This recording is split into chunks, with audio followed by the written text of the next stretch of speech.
To lead or not to lead? That is the most basic of questions and overused lines of Shakespeare. Oh, wait, I might have misquoted. Never mind. What is effective leadership and how does it impact our community and those around us? Anyone can be a leader. Anyone who is loud enough, strong enough, aggressive enough, smart enough, annoying enough, they can all be leaders. Not just anyone, however, can be an effective leader. This will sound cliche, but very much true, is that leaders are born and they're made and they're developed. And anyone can be a leader. Everyone has the capacity to be a good leader. It just takes a certain amount of grit, ambition, and ultimately a willingness to be an effective leader. So let's define some terms here. What do we mean by leadership? Well, leadership is the act of directing a group of people, whether that be a business, organization, nonprofit, corporation, group of people, whatever it might be, on a path in a certain direction. Most leaders have a goal in mind, or at least they should, and they have a general idea of what their organization wants to do, where it wants to go, and ultimately what it wants to achieve. What then is effectiveness? Effectiveness is the manner of completing a goal, action, idea, or something in a similar way that the goal is achieved well and ultimately has a desirable outcome. The process was successful or the concept came to fruition. That's effectiveness. When we combine these concepts together, a critical change happens. Effective leadership is the art of leading others toward a common goal, but doing so that is efficient, creative, meaningful, and, well, it's effective, and it completes the goal. So many of you in the room today, or I should say the call, are leaders, you're aspiring to be one. Some of you are considering it. Others have tried and failed. Some of you don't even like the idea of being a leader, and that's okay.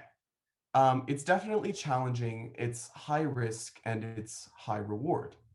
Being an effective leader is by no means an easy task, but taking on that willingness to try is pretty important.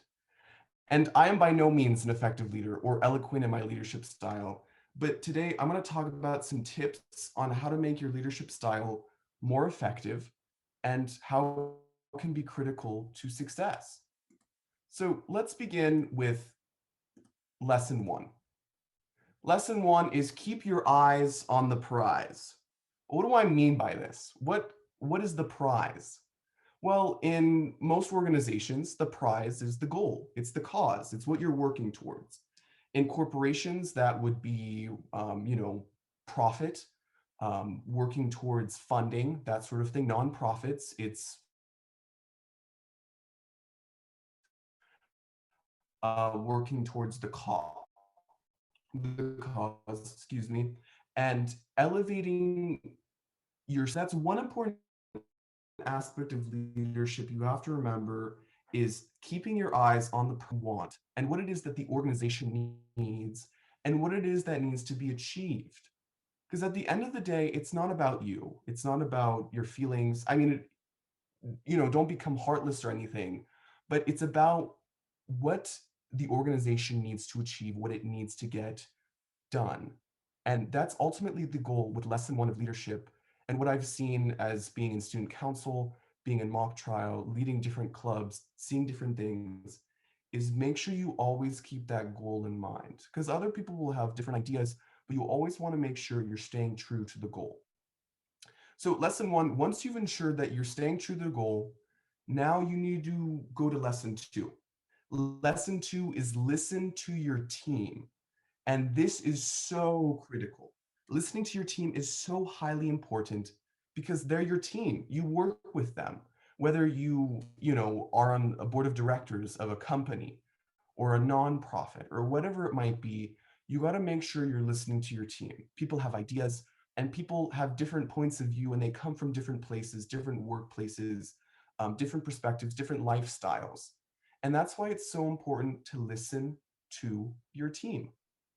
And once you start listening to your team, then ultimately what happens is your group becomes more effective and everyone can work well together with each other. And ultimately, you put yourself on a better path of reaching the goal. So, funny story. I founded student council here at Base of Tucson North in October of my sophomore year in the fall, October 2019. And what happened then is we founded student council. We got a great group of people, great group of officers that got elected in November. And, student council was up and running. We started meeting, started trying to do different things. It was initial phases, but, we were trying to see how student council could ultimately be a good student organization for the BTN campus. And right around February 2020, we're sitting there and we're having an officer meeting. And we're all sitting in one of the classrooms right after school having our officer meeting. And all of a sudden, we all start getting mad at each other. And we basically start going at it. And I don't mean physically. There was no, basis kids don't fight each other. They fight each other with words and with their minds, but not with their hands. And that's ultimately what happened is I call it the great debate. We had this huge argument about different things in student council, that different things we didn't like that were happening, that was going wrong, and all these different things. And that was the issue, is that we hadn't listened to each other.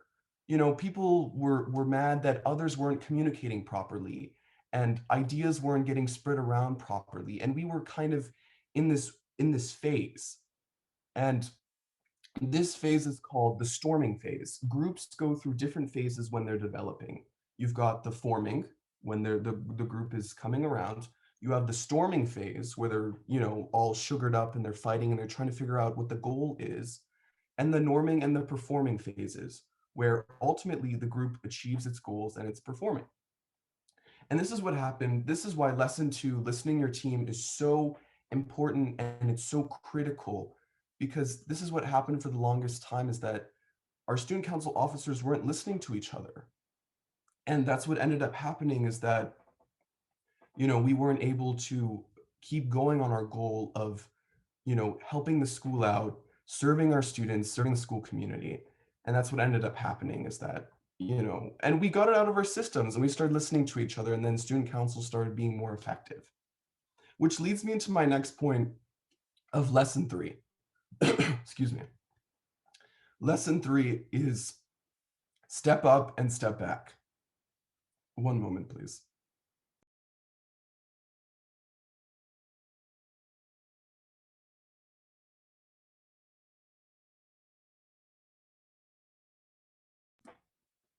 Excuse me.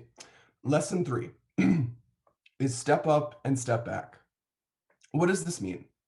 After you've stepped up to the plate and you stepped up into that leadership position, you've decided to take on, excuse me, that position of responsibility, whatever it might be. And you've decided that you want to be the leader. You want to step into that position and you want to lead that organization. Lesson 3 is step up, step back. When you step up and you step back, you're talking about how you decide to come into that position and you're leading that position and you're getting that leadership experience, but stepping back is so critical. Stepping back is when you step back from that leadership position and you let someone else rise up to the plate. You let someone else take on that responsibility, learn that responsibility, because ultimately leadership is a huge part of stepping up, but stepping back is so much harder, because when you step back, you need to ensure that the group is still performing well, but you also have to ensure that other people are still getting that leadership experience, which is so crucial, because the only way to really know how to lead is by actually doing it, by leading, by doing, exposure therapy. And a good historical example of this that we see is Winston Churchill. Winston Churchill is the famous British Prime Minister during World War II, and he leads Great Britain through World War II, defeats the Nazis, and after the war's over, he's this big, strong, very smart, very clever, very cultured, and very good military leader. And the issue was is that he had been prime minister for such a long time that what happened is that he was still in that position for too long, and no one could rise up to the occasion to become prime minister to keep leading the country forward, even though he had failing health. He was getting old. He was getting he was losing his effectiveness. And that's another important thing of stepping up and stepping back, is letting other people take up the reins so they can learn that trade, they can learn that, and ultimately the organization can keep flowing, it can keep moving. And we see that with Anthony Eden ends up becoming the next British Prime Minister, and he's less effective.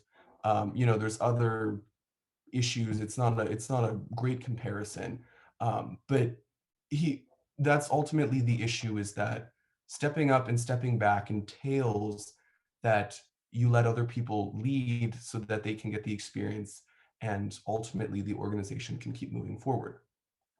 This brings me to lesson 4, and this is more of a bit less serious of a lesson. Dress like you mean it. And what do I mean by this? Dress like you mean it means just dress professionally. Dress, when it comes to, if you're going to go meet someone, then dress up nicely if it's going to be a job interview. And whatever that entails you dressing as, just make sure as you dress that it's practical, it's comfortable, but also that you look professional in it. And that's what a big component of dressing like you mean it is that it shows that you're serious. It shows that you're here to do something and that what you want to achieve. And dressing like you mean it can mean different things to different people. People dress professionally in different ways.